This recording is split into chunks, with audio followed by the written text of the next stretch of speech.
in the morning will come for breakfast. We'll see them on TV, compete in the afternoon, and then they're back for dinner just to refuel. For us, we're really hitting hard on the proteins, carbohydrates. We're easily going through about 100 to 110 kilos a day of fresh fruit. Athletes are just craving it.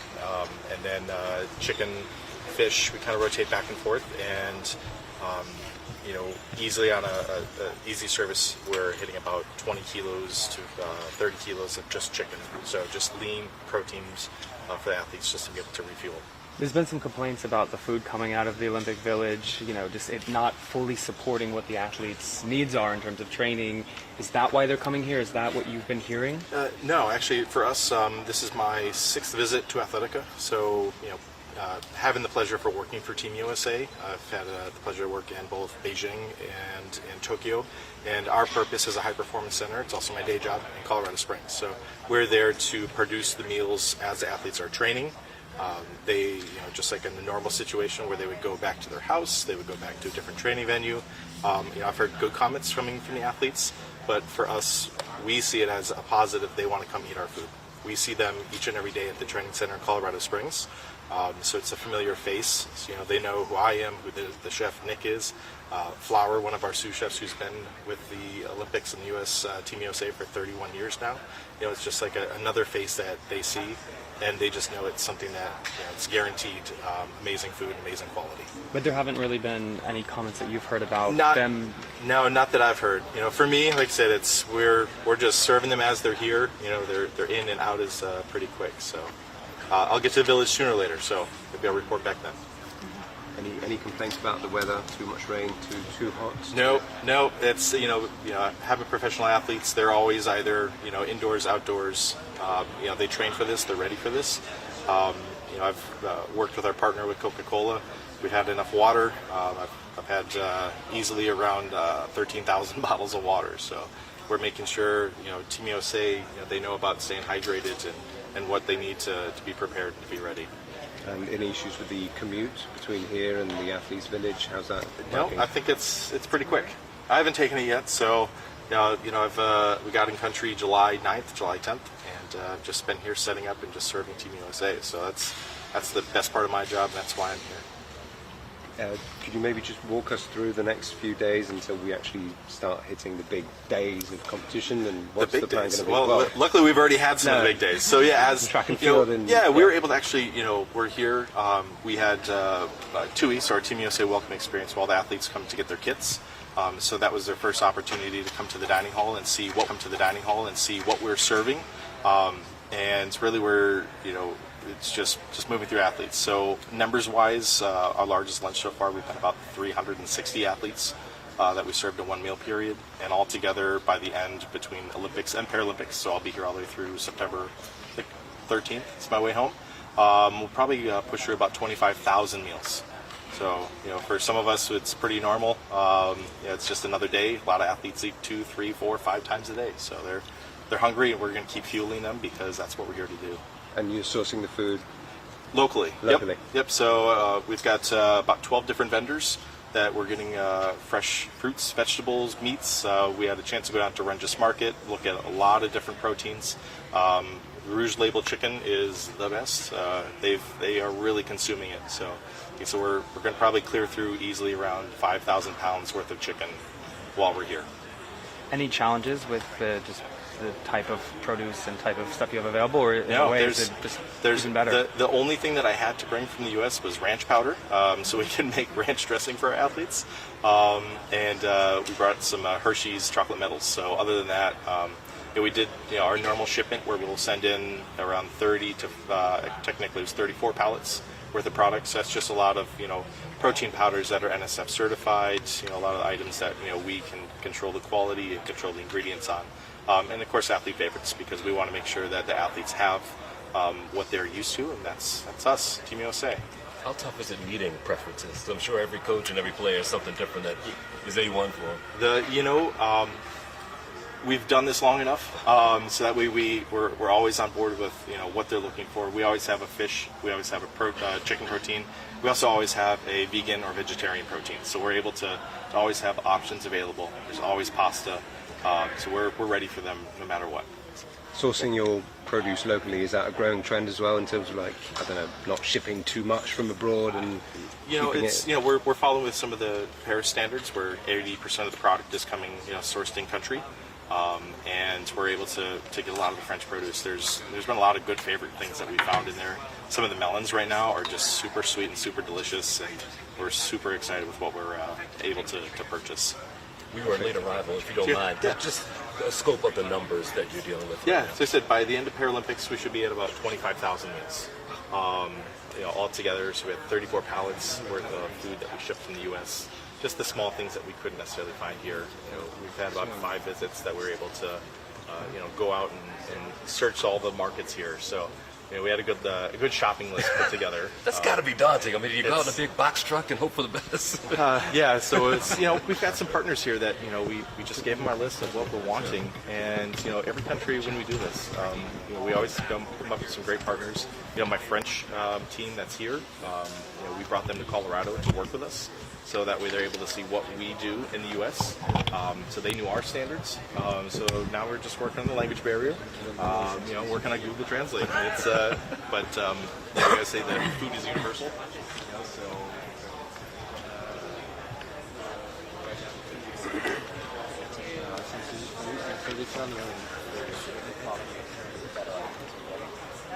Second to one.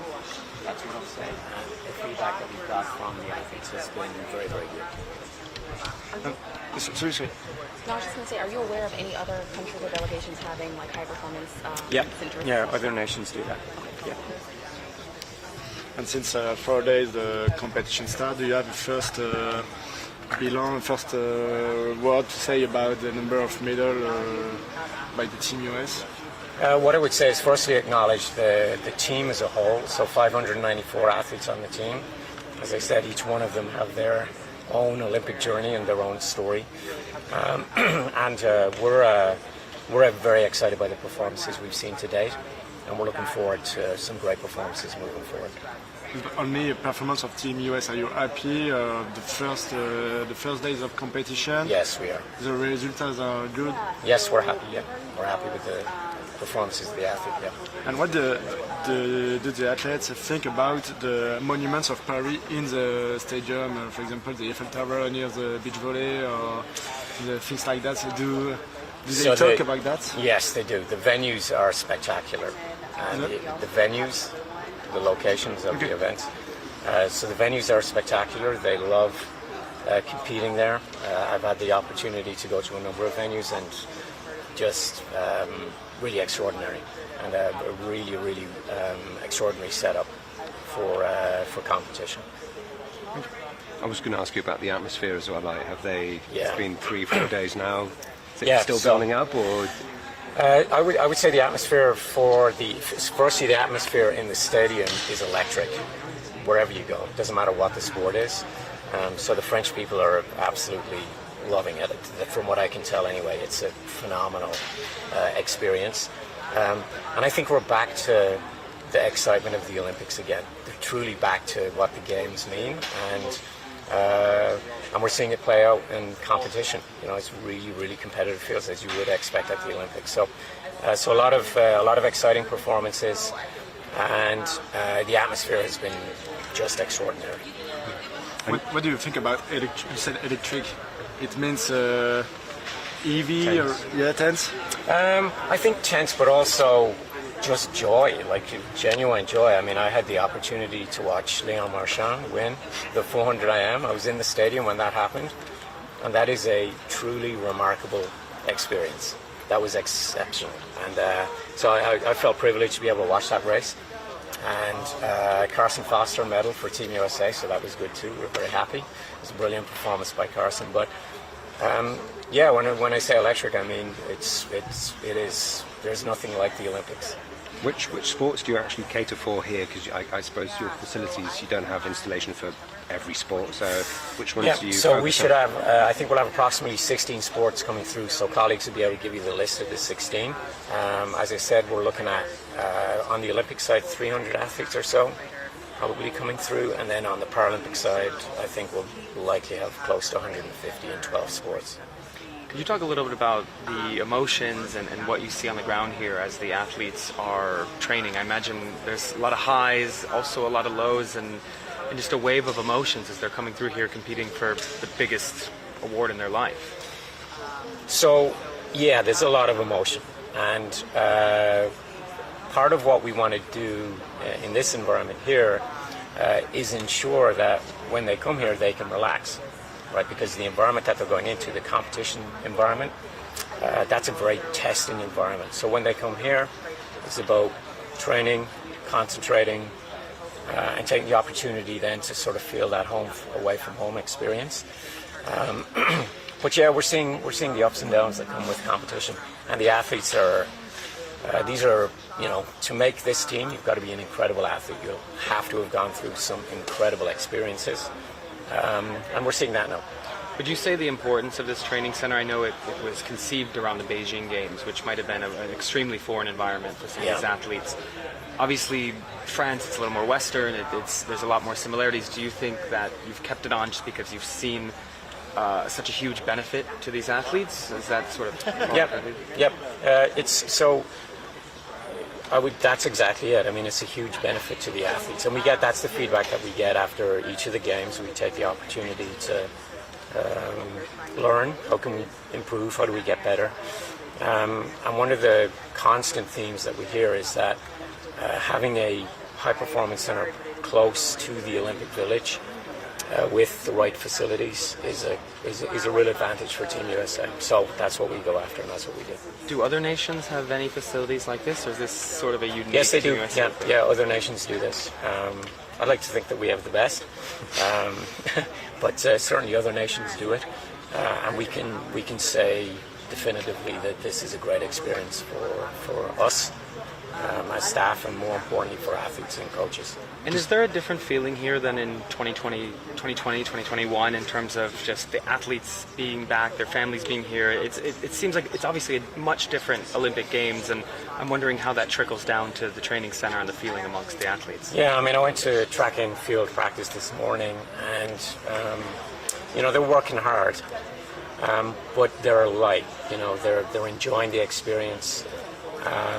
There's a lot of laughter, a lot of joy on the track, and I think that it is different. Like, I mean, there's we talked about that night of swimming, and it's just the word we used was electric. Like, it is truly electric, and I don't think it's just electric in the stadiums, but also I think just around the city, it's exceptional. So a lot of ups and downs that come with performance. It's just the natural cadence of the Olympic Games. We are used to that. But a great location here for the athletes. Is there a feeling that you need to keep a place like this as well? Perhaps because the level of performance has kept increasing, and nations that were maybe lagging behind a few decades ago have now caught up, but it's becoming kind of hard to stay at the top? Well, we certainly see it as a great opportunity for athletes to come and train, and gather and be in a location that is comfortable for them and helps optimize their performance. So, and also, you're right. Yeah, I mean, like, there are many nations who are continuing to increase their investment, continuing to increase their performance support to their athletes. So yeah, I would see us continuing on this. Two quick questions. Sure. How important is it to build this facility, or not build it, but put it in a spot that's out of, like, the heart of the Olympics and the hustle and bustle, the craziness of the Olympics, like you've done here? And how much of the facility in Colorado Springs do you typically pack up and move to a facility like this? So firstly, I think proximity to the village is very important, and because what you can do then is you can have the package services that are very high quality, and you can transport them from the village to the facility. So that's a priority for us. It's also a priority to make sure that the people that staff this facility, so Jess, Amber, and Brian, and so forth, colleagues that we're working with, those colleagues are familiar to the athletes, and for us, making sure that those colleagues are here and supporting is critical to the support of the athletes. And then how much do you pack up and move here? Oh, there's a lot. Like, it's big. It's like moving a stroller. But that process, I think we probably started that back in March. and it's been. We have an we have an excellent logistics department, and they work very, very hard to make sure that this facility is set up before any athlete arrives. So yeah, we're in a good spot, and we're super happy with the way it's been set up. I like that you turn the heat on too. Yeah, it's hot, man. You talked about Léon Marchand and the Athlete. Yeah. Is it the most impressive transfer you saw since the stadium? Yeah, I think so. I mean, for me. Have you another example of impressive atmosphere or impressive stadium also? I don't know where did you go since... We were at gymnastics last night. It was wonderful. Team USA men won a medal in the team event, and that's first medal since 2008. So it was a great performance by our men, and we were very happy for them. Excuse me, we were at cycling on Saturday. So we were looking at what are we doing tonight. We're probably going to go to swimming again. So yeah, we've been around lots of experiences and lots of great examples. What is the stadium? What kind of stadium is the most impressive for you? The beach volley, the gymnastics? I think the beach volleyball is exceptional. Fencing was superb too. What? Fencing. Fencing. Yes. That's just a beautiful facility. And our athletes loved it as well, and they had some very good performances last night and the night before. You will.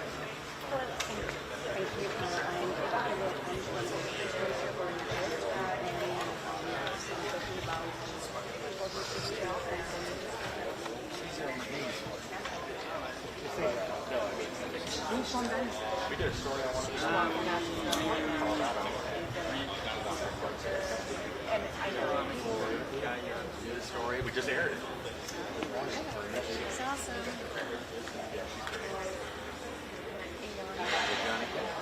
So,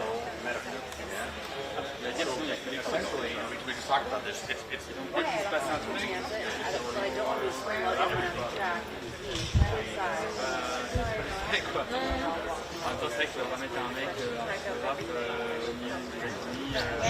Il bouge en fait, ça.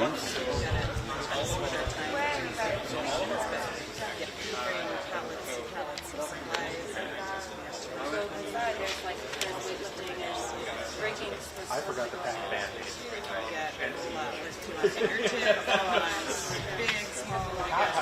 You guys do this obviously all the time. Does it change from region to region, like Tokyo? What's different about bringing that local athletic already uses, but then we're sourcing from some of the different markets. We use out to just we take out a whole bunch of protein chickens, vegetable, the rouge. That's what I say. Different chicken, about 1,000 pounds. That's what we can. Kilos, that's what, about 29 kilos total for the games. So what would be a concern in Paris? I mean, if Tokyo is built, Yep. Rio is Chicken. Yep. What's the concern? Just chicken.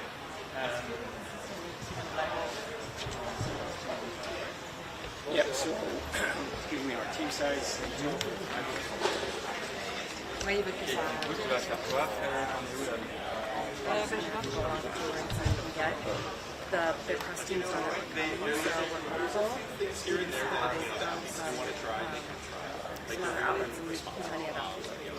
so I'd just say this shorter video probably isn't more so than a photo.